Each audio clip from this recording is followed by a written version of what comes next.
اسلام کے دم تو بھرتا ہے، اسلام کے دم تو بھرتا ہے، کفار سے کیوں ڈرتا ہے؟ یا تو اسلام کے نام نہ لے یا شوق شہادت پیدا کر۔ نفرت کی باتوں کو بھی ہم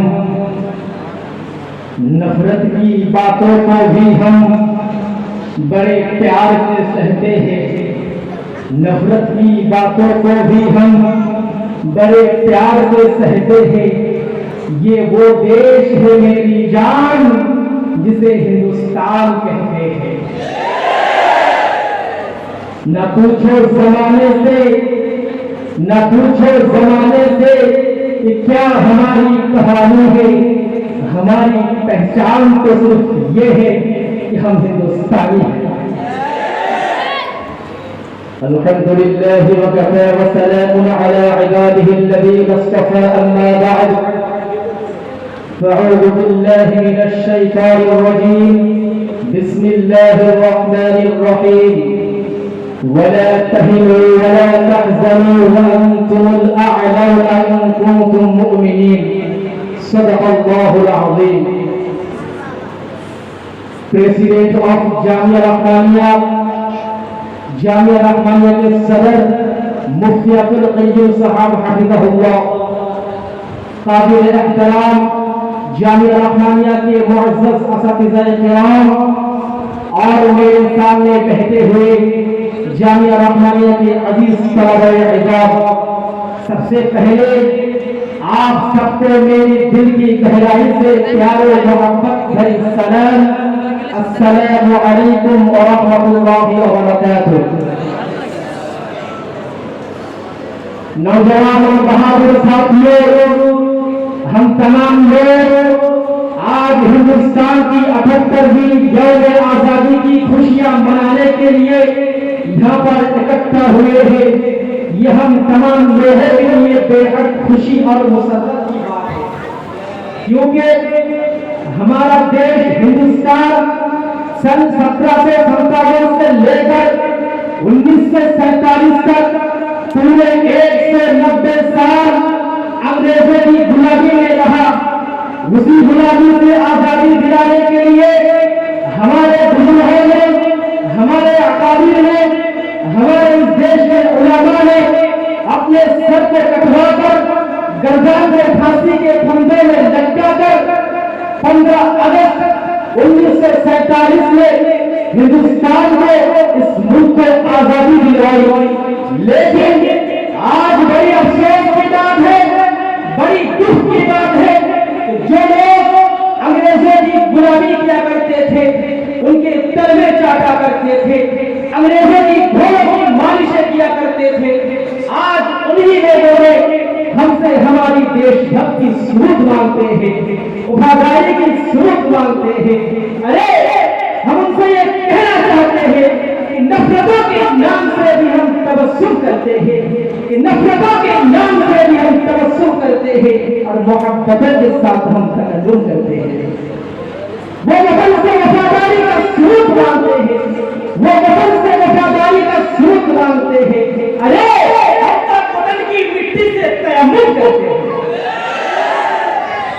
نوجوان ہم ان سے یہ کہنا چاہتے ہیں کہ ہندوستان کی تاریخ کو اٹھا کر پڑھو اور دیکھو تاریخ کیا کہتے ہیں۔ تاریخ یہ کہتے ہیں ہندوستان میں سب سے پہلے، اگر ہندوستان میں جب انگریز ہندوستان میں آیا اور اپنا ناپاک قدم ہندوستان میں رکھا، اس وقت سب سے پہلی مقام، پہلی شہر جہاں انگریزوں نے ظلم کے ستم توڑے، ظلم کے پہاڑ توڑے، ظلم کے عجیب و غریب نظارے اس دنیا نے دیکھے، وہ اور کہیں نہیں تھا، وہ ہمارا بنگال تھا۔ اور جب بنگال کا ان کا تسلط ہوا، جب بنگال انگریزوں کے چنگل میں پوری طرح سے آ گیا، جب بنگال کے رہنے والے ہندو مسلمان تمام ہندوستانی بھائیوں کی نہ عزت محفوظ تھی، نہ آبرو محفوظ تھی، نہ سر محفوظ تھا، نہ مال محفوظ تھا، اس وقت ہندوستان کی زمین میں، اس بنگال کی سرزمین میں کھڑے ہو کر انگریز کے خلاف جہاد بلند کرنے والا، انگریز کے خلاف عدم بغاوت کرنے والا ہمارے بھائی ہمارے دیش نواب سراج الدولہ تھا، دوسرا کوئی نہیں، جس نے 1757 میں انگریز کے خلاف بغاوت کی، پلاسی کے میدان میں جہاد ہوا اور اپنے کی غداری کی وجہ سے وہ گرفتار ہو گئے۔ بالآخر اسی سال 2 جولائی برسر-عام نواب سراج الدولہ کو قتل کر دیا گیا، اور یہ ہندوستان کی تاریخ میں انگریز کے خلاف کھڑا ہونے والا، انگریز کو للکارنے والا، انگریز کے خلاف بغاوت کرنے والا اگر کوئی سب سے پہلا نام تاریخ میں دکھاتا ہے تو وہ ہمارے بھائی مسلمان کا اولاد نواب سراج الدولہ تھا، دوسرا کوئی نہیں۔ اس کے بعد دوسرے نمبر پہ اگر کسی کا نام آتا ہے تو میسور کے سلطان ٹیپو شہید رحمۃ اللہ علیہ، جس نے انگریز کے خلاف بغاوت کی، انگریز کو للکارا۔ بالآخر وہاں بھی یہی ہوا کہ اپنے کی غداری کی وجہ سے سلطان ٹیپو شہید رحمۃ اللہ علیہ سرینگر پٹنہ کے میدان میں شہید ہو گئے۔ جو لوگ ہم سے سلوک چاہتے ہیں، ہم ان سے یہ کہنا چاہتے ہیں کہ سلطان ٹیپو شہید رحمۃ اللہ علیہ ہندو تھے، نواب سراج الدولہ رحمۃ اللہ علیہ مسلمان نہیں تھے، نہیں، وہ مسلمان تھے۔ اس کے بعد سن 1803 میں جب انگریز ہندوستان کو قبضہ کیا اور یہ اعلان کر دیا کہ آج سے ہندوستان غلام ہوا، اسی دن ہندوستان کی سرزمین میں کھڑے ہو کر ہندوستان کے سر کے تاج ہمارے اکابر، ہمارے روحانی قائد حضرت مولانا سید عبد العزیز رحمۃ اللہ علیہ نے فتویٰ دیا کہ جب ہندوستان میں انگریزوں نے یہ حکم جاری کر دیا کہ ہندوستان غلام ہو چکا ہے، ہندوستان میں حکم برٹش ایسٹ انڈیا کمپنی کا ہوگا، انہوں نے فتویٰ دیا، انہوں نے کہا حکم بھی اللہ کا ہے، ملک بھی اللہ کا ہے، سلطنت بھی اللہ کی ہے، بادشاہت بھی اللہ کی ہے، نہ انگریز کی بادشاہت تسلیم ہے، نہ ان کے حکمرانی تسلیم ہے۔ ہم لوگ ایک اللہ کے حکم، ہم لوگ بادشاہ کے بادشاہ، سلطنت کے سلطان، شہنشاہ کے شہنشاہ، رب ذوالجلال والاکرام ایک اللہ کے حکم کو تسلیم کرتے ہیں۔ کون تھا وہ؟ مسلمان تھا، مسلمان کا اولاد تھا۔ عزیزو، اس کے بعد اور بھی تحریکیں چلتے رہے، لڑائیاں ہوتے رہے۔ بالاکوٹ کے میدان میں ایک قافلہ پہنچا، ایک طرف 3000، دوسری طرف 20,000 راجا رنجیت سنگھ کا بیٹا شیر سنگھ لے کر کھڑا ہو گیا۔ ہمارا قاضی شاہ احمد شہید اسماعیل شہید نے کہا کہ دیکھ شیر سنگھ، تیرا اور ہمارا کوئی اختلاف نہیں، تو بھی ہندی ہے، ہم بھی ہندی ہیں، تو بھی ہندوستان کے سرزمین میں پیدا ہونے والا ہے، ہم بھی ہندوستان کے ثبوت ہیں، تیرا اور ہمارا کوئی دشمنی نہیں ہے، ہمارا دشمن تو انگریز ہے، آؤ مل کر مقابلہ کرے، کندھے پہ کندھے لگا کر لڑے۔ لیکن شیر سنگھ جو انگریز کا غلام تھا، ان کے تلوے چاٹنے والا تھا، اس نے کہا نہیں، فیصلہ ہوگا، جنگ ہوگی۔ اور آخر یہ تیسری لڑائی میں ہمارے اکابر نے لڑی، ہمارے علماء نے لڑی، لوگ مسلمانوں تم تھے اکیلے میدان میں، ہمارے اکابر تھے اکیلے میدان میں، دوسرا کوئی نہیں تھا۔ بلکہ میں یوں کہوں تو غلط نہ ہوگا کہ تمہیں تو آزادی کا احساس بھی نہیں تھا، تمہیں تو شعور بھی نہیں تھا۔ جب ہمیں 3 لڑائیاں لڑ چکے، ہمارے گردانیں کٹ چکی تھی، ہم نے میدان قائم کر دیے تھے، میدان گرم ہو چکے تھے، اس کے بعد تمہیں شعور آیا، تمہیں یہ احساس پیدا ہوا کہ ہمیں بھی مسلمانوں کے ساتھ آنا چاہیے۔ اگر میں یہ کہوں تو وہ کہے گا کہ اپنا تاریخ بتا رہا ہے، ارے تمہارے ہندو مورخین نے لکھا، تمہارے ہندو مورخین نے لکھا 1857 کی لڑائی میں سب سے زیادہ اگر کسی کا خون بہے تو مسلمانوں کا بہے، سب سے زیادہ اگر کسی کا سر کٹے تو مسلمانوں کے کٹے۔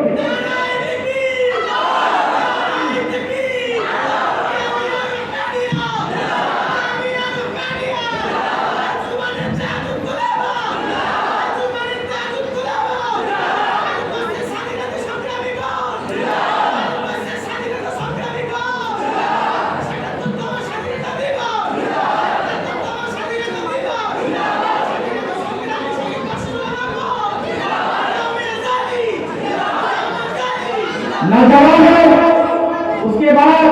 گاندھی جی کے ساتھ آئے اور دیگر مجاہدین آزادی کے ساتھ آئے، لیکن